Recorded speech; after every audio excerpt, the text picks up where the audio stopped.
G.I. Joe fans, Joe Motion Videos 82 here. It is time for another G.I. Joe toy review. And I really hope that I'm coming up in a brighter light. It is really overcast today. The monsoons have come in and we're starting to get a little bit of rain, and I emphasize little. So anyway, enough about the weather. I am not a forecaster nor weatherman, nor do I care to be. Today is another viewer request. This one is coming from Mark Hoke. Go ahead and check out his YouTube channel under the same name, Mark Hoke. He does review modern G.I. Joes. Very cool guy, big heart, and very passionate about G.I. Joe. So go ahead and check his channel out.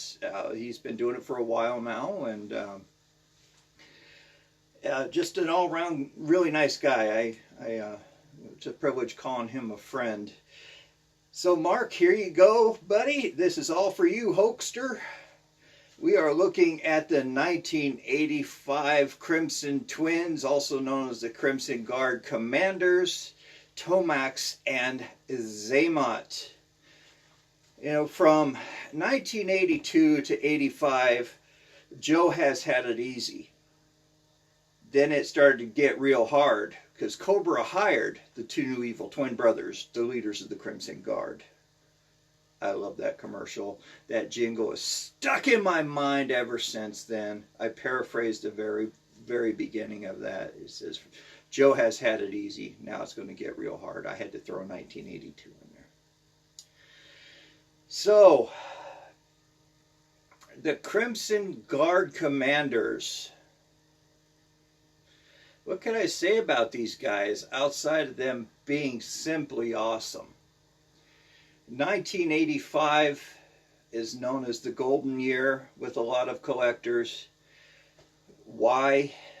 There were a lot of changes that came to G.I. Joe.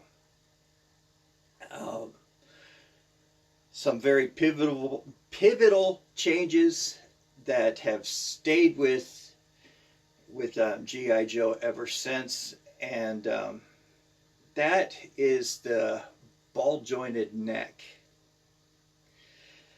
Up until that point, we only had the swivel head, and it was really cool. But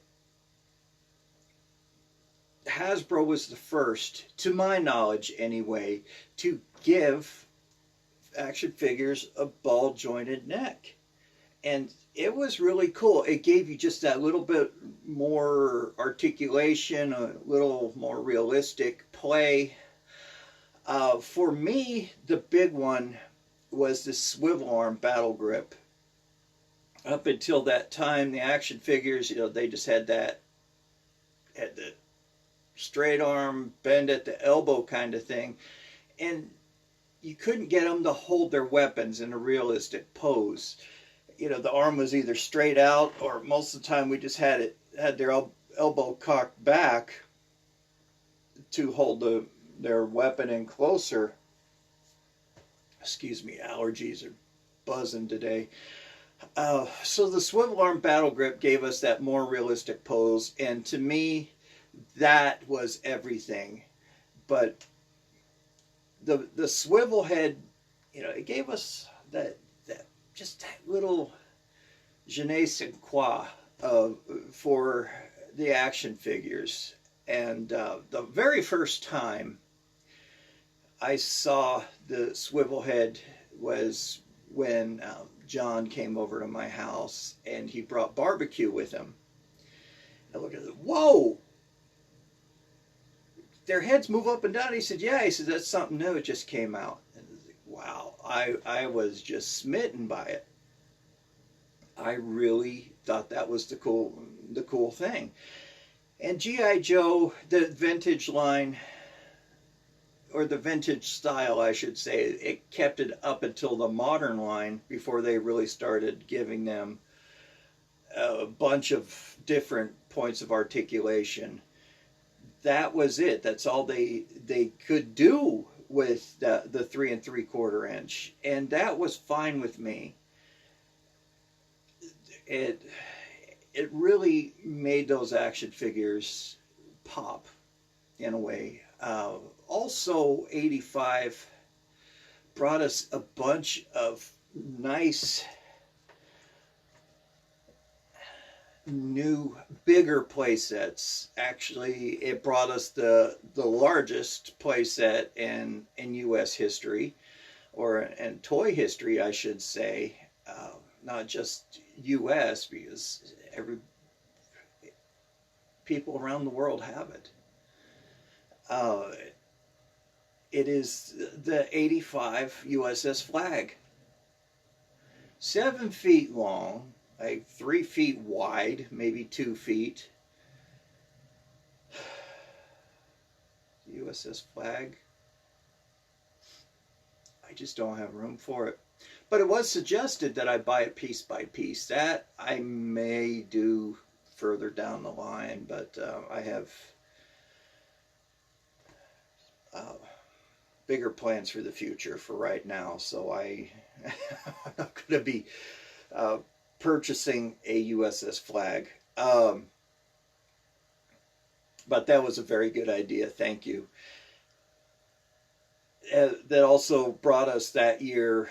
It gave us the hydrofoil, which I reviewed as my contribution to Cobra Convergence 4. Gave us the tactical battle platform. So 85 was the year, what I call the year of grandiose for G.I. Joe. It gave us some really big play sets and hours and hours and hours of fun.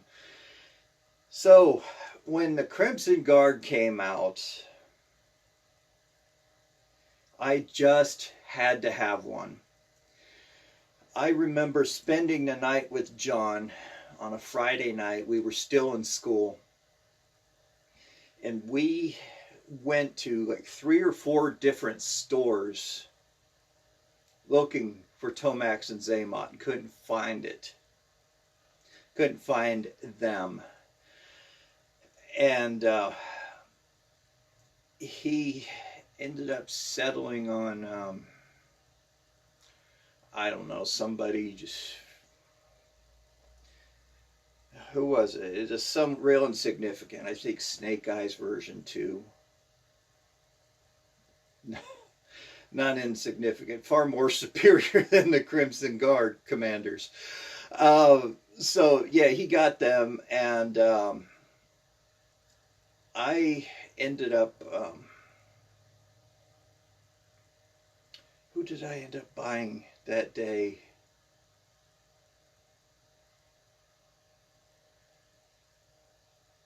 I didn't have money that day. I didn't bring any money with me, so we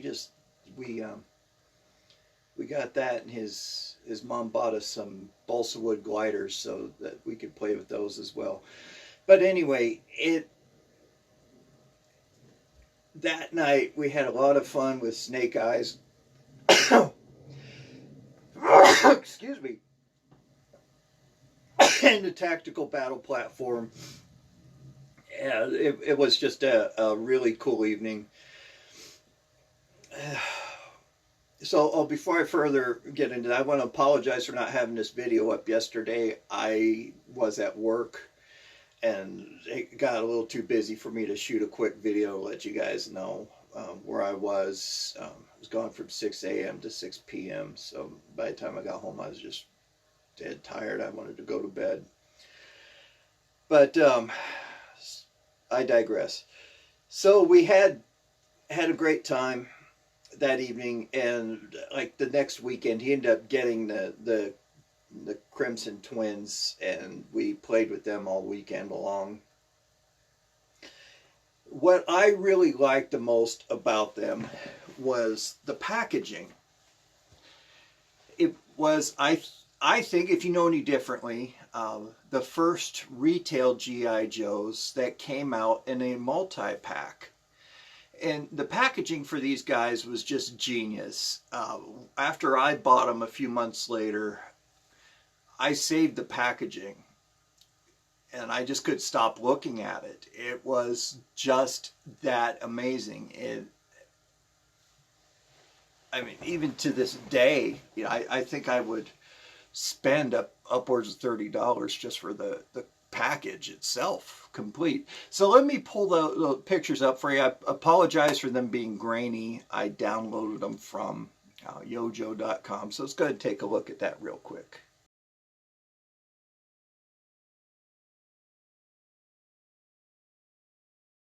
So also on that packaging, there's the variant. There's the triple win promo, which came with a scratch off card, and you had 3 chances to win prizes. And also the Sergeant Slaughter promotion, which I think Sergeant Slaughter promotion came out before the triple win. But I can't be 100% certain on that.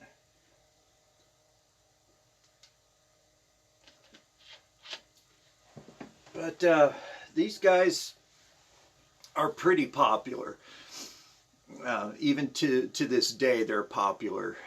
There are several variants made of them, and I only have this variant, version 1. Also, let's see, I pull up on the computer here. Oh yes, there is a Scar variant. When they were available through Hasbro Direct in 1990 for a very short time, the Xamot's Scar was a red scar.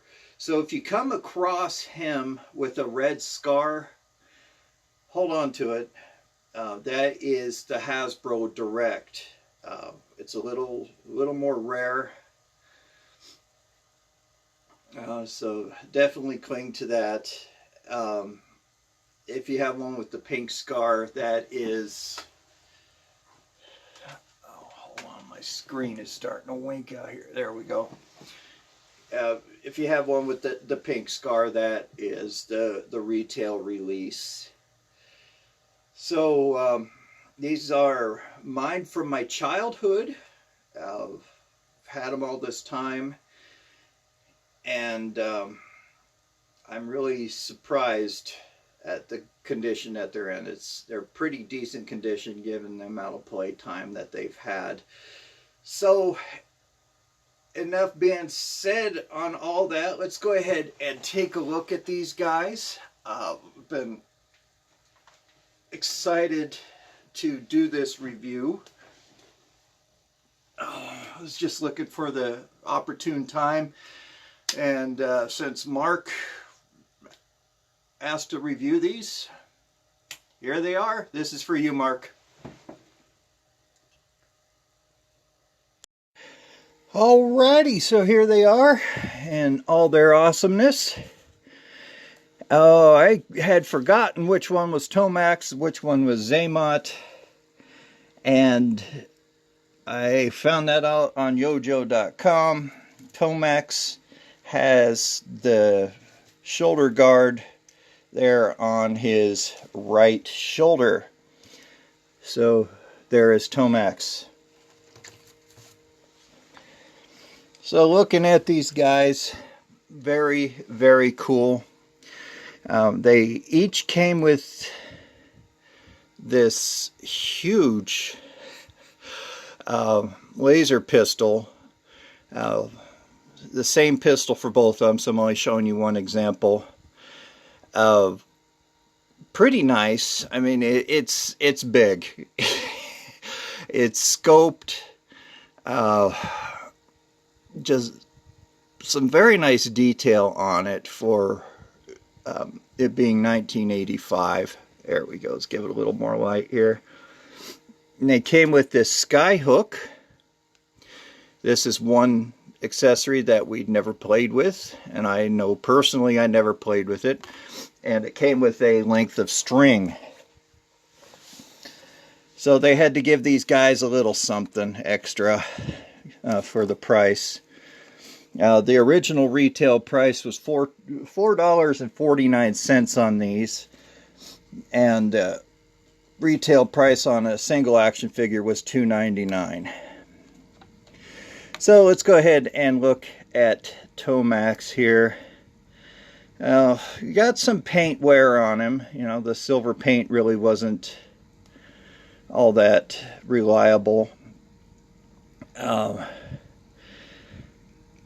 Joints are pretty loose. Yeah.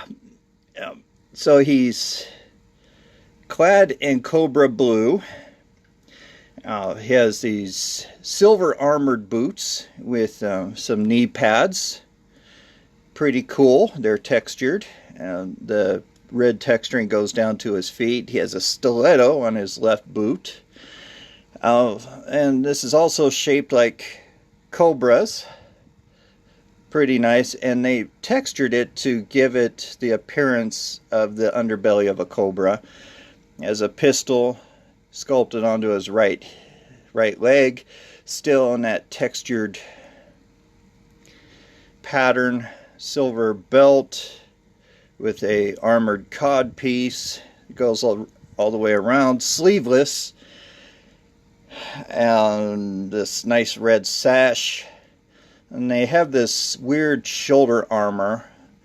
I really don't understand the significance of that. Outside of them being circus performers, they need a little bit of flash. They have black gloves with a wrist communicator here on the left wrist for Tomax. Xamot, of course, is the mirror image.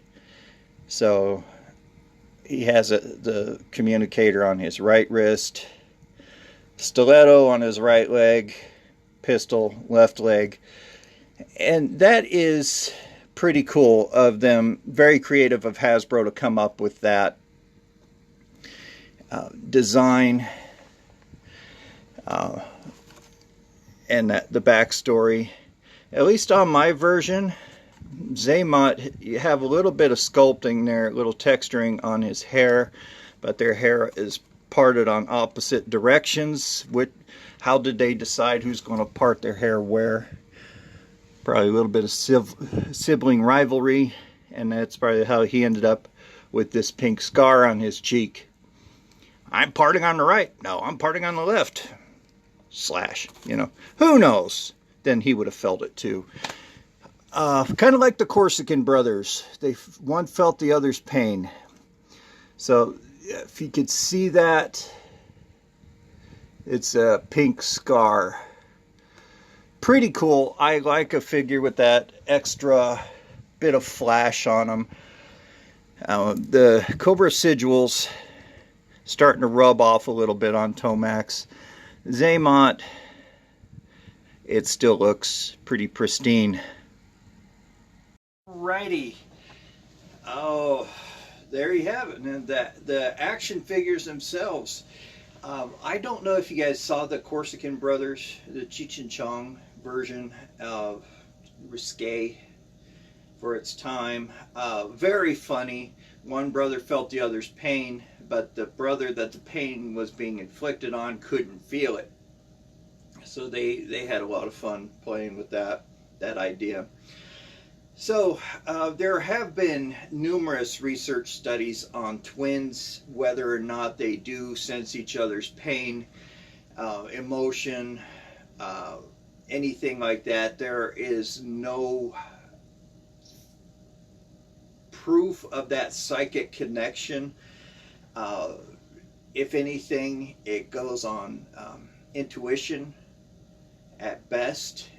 So you couldn't, one would be sick and the other wouldn't get sick, kind of thing. He wouldn't feel his brother's ailment outside of empathy.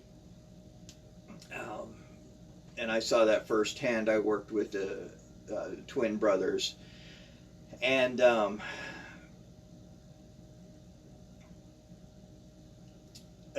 lost my train of thought. Well, one brother was sick, and I had gone into the bathroom at work, and he was vomiting, and his other brother was in there, but he wasn't feeling any effects. So I said, well, this is so much for the theory, you guys feeling each other's pain. And He laughed. He said, "Yeah, thank goodness." But there have been cases with conjoined twins where it's a little bit different. Not necessarily feeling each other's pain or emotion.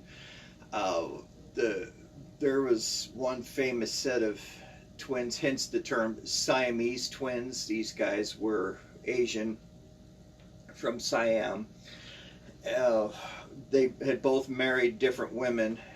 One brother had passed away, and his conjoined twin naturally died a few hours later, because they shared the same body, essentially.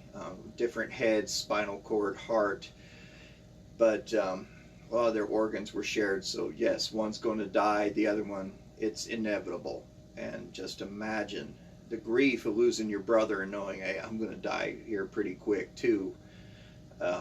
So that I couldn't even begin to want to experience that.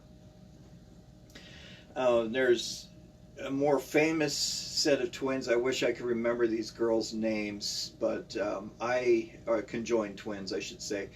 I did a lot of research on them too, specifically for this review. They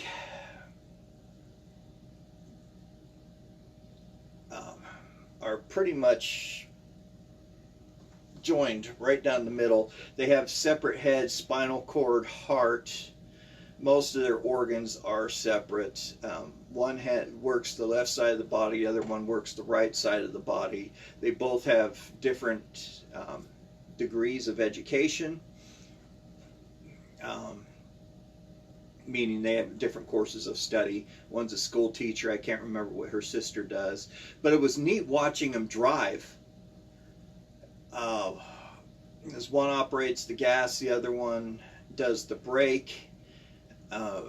It's pretty cool seeing them, and it's almost precognition because they drive flawlessly. And the person conducting the interview, they said, what happens if if you're speeding, who gets the ticket? And that posed a very good legal question. Who would get the ticket? Do both of them get the ticket, or is it just the one who's operating the accelerator? I would not want to be the judge trying that case. Honestly, in my opinion, it would be, because they share separate brains, it would be the one operating the accelerator. So she would get the ticket. Just they're really neat girls. You know, just from the interview, they appeared to be very nice. They have their clothes specially made. They went shopping, and they both have to decide on an outfit. And they said that sometimes leads to conflict because they each have different tastes. And they buy the same outfit. They take it to a seamstress, and she will sew the two shirts together, or the two pairs of pants or whatnot together to make it fit their bodies.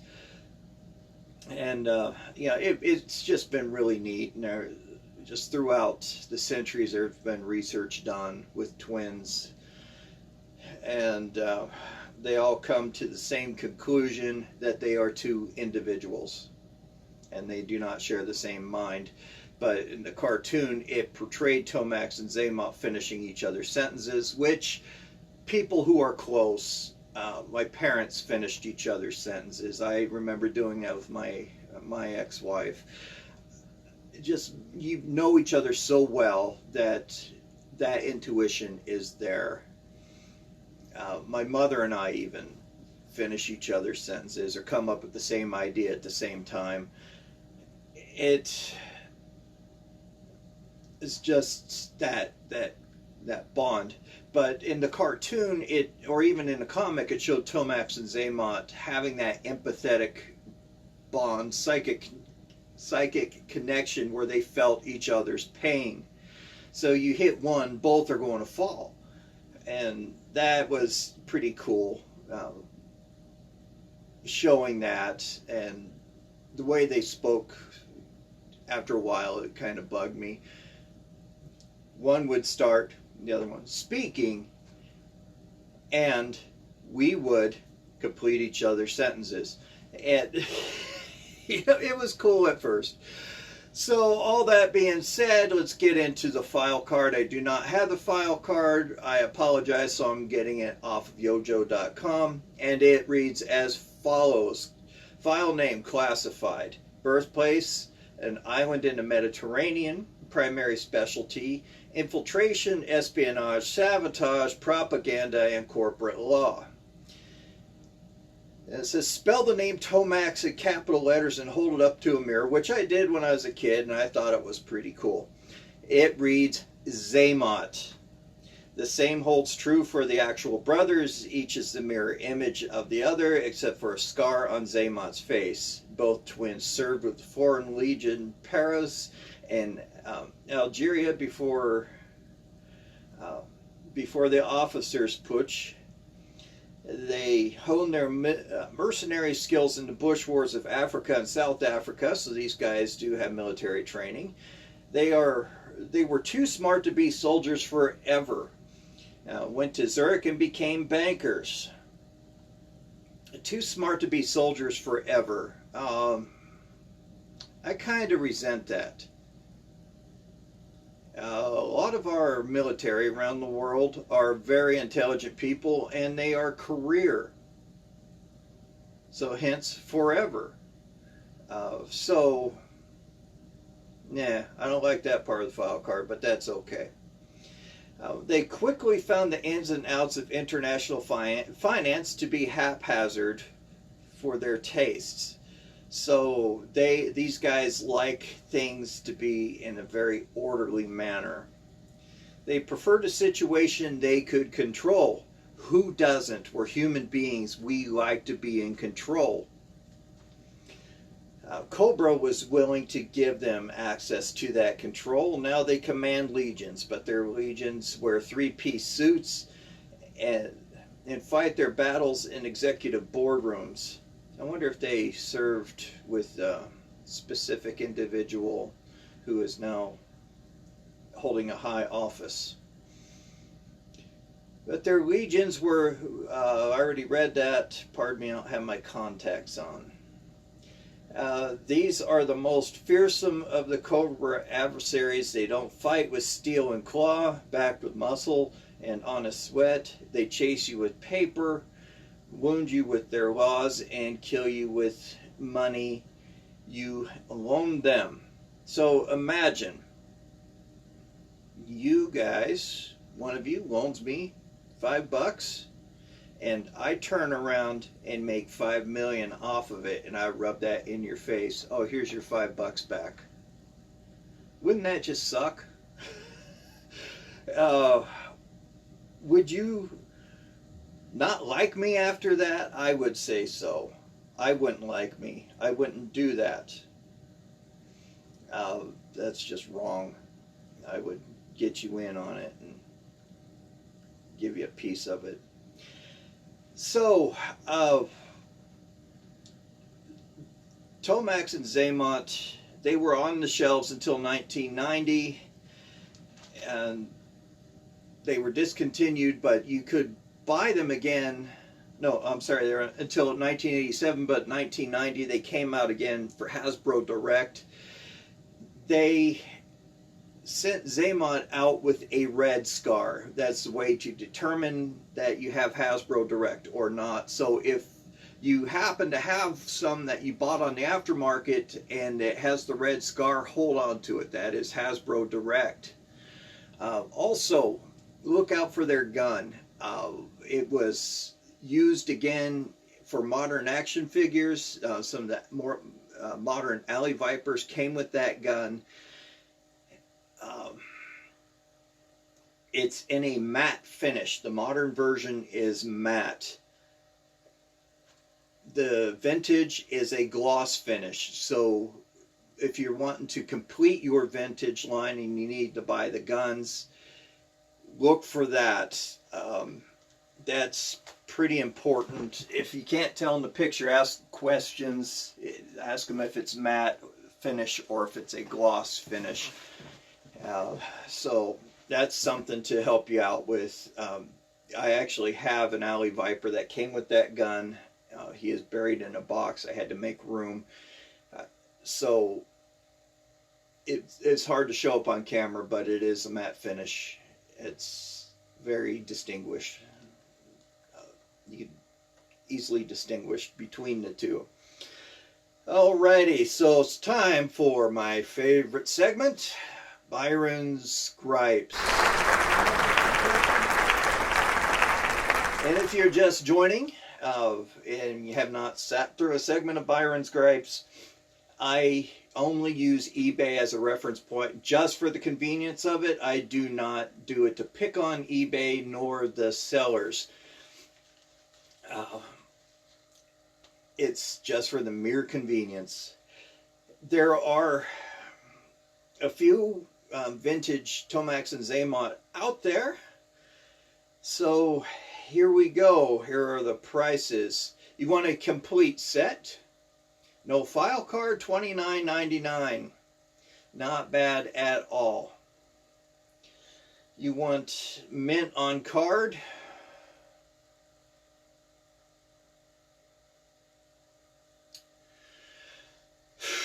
Here we go. $499.99 to $725. Mint on card. Granted, it is a cool looking card back. It was my favorite card back if there was ever a favorite. It is the first multi-pack that was released for retail for G.I. Joe. Sorry, allergies again. It's nuts. The only saving grace is the $725 comes with an or better offer or and free shipping. It's just greedy. Yeah, Mickey, he agrees, don't you, buddy? Hey, Mick. Come on. Come on. There we go. I'm going to say hi to the world. This is Mickey, everybody. So you want one that's loose and incomplete. That comes with a Crimson Guard. Now this is up with the deal of the day. It was originally $48.74. It is now $38.99. The Crimson Guard alone is, to me, is worth $38.99. So you get the twins that are incomplete with the Crimson Guard. Hey, come on. It's the Crimson Guard. You know, I would definitely go for that. You want some that are incomplete. The twins that don't have a skyhook, $25. You could buy the skyhook for $1.99. I have a spare one. If you need one, let me know. Complete with the file card, this is deal of the day, $25. They also have one for $49.95. A little too greedy, but hey, it's out there. Complete with a full card back that's loose, $179.95. Yeah, if I really wanted the card back, I mean, desperately, really wanted it to complete the 85 card back line. Yeah. Okay. We'll just leave it at that. I would definitely negotiate with them to try to get the price lowered. Incomplete again with no skyhook, $17.99. And here is another deal of the day. Now this is awesome, my friends. Incomplete with the Ferret ATV. $29.99, and that guy has had that up for a long time. I remember looking for another Ferret and seeing that. He's had that up for a while. The Ferret, I think, is missing the hose, which is a commonly missing piece, but you get all those for $29.99, and you could buy the parts on the aftermarket and still save money. Their gun, Tomax and Xamot's gun, $1.99. Some of the ones that are complete do have the original string, but come on, you could throw black string on there. But it's nice to have the original. With the ATV, if you were any kid worth his salt, you jumped your vehicles. I mean, the 80s were big on that. Dukes of Hazzard, I think, were the first to start it, and every other show followed after. So what were we doing as kids? We were jumping our vehicles. ATV crashes, parts fly off of it. You lose the rockets, or you lose whatever else falls off of it. So, yeah, you could buy that stuff on the aftermarket. What more was I going to say? What was I going to say, Mick? Okay, he can't remember either. So, yeah, there you go, guys. There's Byron's gripes. I want to thank Mark for sending out that suggestion. I was looking for an opportune time to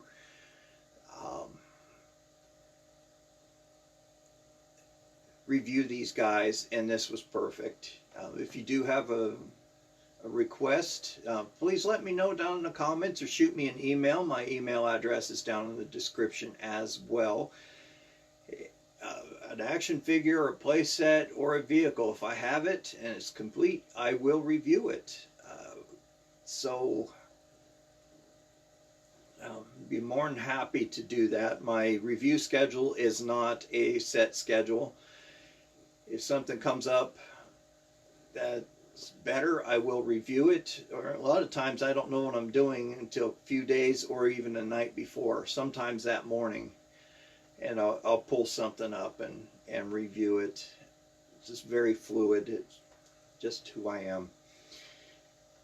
Also, if you want to become a channel supporter, Vinny C came up with this donation. If you would like to make a donation to this channel, my address, mailing address, it would be down at the bottom. Greatly appreciate any support like that. It isn't necessary, but definitely appreciated, and I will do an unboxing and give you full credit for it, and review that action figure or whatnot, whatever you decide to donate to this channel. And those I will hold on to forever. I mean, those are really cool. Highly cherished. Also, I am on Coffee. My Coffee account will be down in the description too. If you want to make a monetary donation, that money will go right back into the channel and help out that way. And yes, I love you too, buddy. What else? Yeah. When you become a channel supporter, you will be included in an exclusive giveaway. Everybody who subscribes to the channel is eligible for the giveaway, but as a way to thank my channel supporters, I will be holding a giveaway real soon, actually, for a prize. Not necessarily something better, but since I don't have very many supporters, you stand a greater chance of winning. So all of that being said, thank you guys so very much for tuning in, especially to my new subscribers. Thank you guys. This month has just been amazing in subscriptions. My count has skyrocketed. I really appreciate that. Don't forget to check out Mark Hoke's channel under the same name, Mark Hoke. He is a very good guy, very passionate about G.I. Joe, and he just has a love for it. He does vintage modern reviews, and he has some really cool action figures. Some of those modern figures are just sweet. So check his channel out. Give that guy a little bit of support. He's been doing it for a few years now. Just a good guy, very I love talking to him. A good friend. Uh, so yeah, check him out. Also, give this channel a thumbs up if you like it. Thumbs down, that's fine. Except for you, Benny. I'm still going to get you, man, when I see you. You know, shoot me with your Nerf guns when I come and see you, too. Yeah, thumbs down, that gives me a little bit of incentive to try harder. And also, there's been not on my channel, but there's a lot of reviewers out there who are passing this message along, so I will do it too. Please keep your comments clean, keep them friendly. This is a family show. Apparently some people out there who are just being very mean right now, and I would hate to think that it happens to anybody, especially in the G.I. Joe community, because we are such good people. But there are people out there who are doing that, so please keep the comments nice, and as your mother would say, if you don't have anything good to say, don't say anything at all. We are all out here trying hard. So, yeah, let's keep it friendly. Also,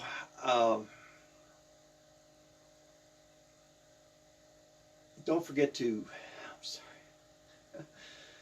I am just exhausted, worked a lot this week. Also, don't forget to share this channel, share this video with your friends. Let's get those subscription numbers up. When I reach 500, I will be holding another giveaway, and I am so close to getting to 500. I mean, 200 away is, it's within reach, and it will be a great prize. I promise you. Just look back at my other giveaway videos. It's always a good prize. I won't give away something that I won't keep myself. So let's get the word out there. Also, don't forget to check out hcc788.com for the latest Cobra Convergence schedule, and let's show those channels support as well. And also, as always, don't forget to be kind to animals. As you can see, they know nothing but unconditional love. Mickey here, he's always pestering me to be petted, and my dog, Scuppy, or Scuppers, I mean, I just love animals. And don't forget to be kind to everybody. You never know what kind of day we're having, and just the slightest kind gesture will make somebody's day. I know when I was having a bad day, somebody opened a door for me or said hi to me. It perked me up. So also take care of yourselves. Be safe out there. Excuse me, buddy. This has been Joe Motion Videos 82 signing off. You guys have a great day. We'll see you next week. Don't forget to hit that bell to get immediate notification when my videos come up. We'll talk to you later. Bye-bye.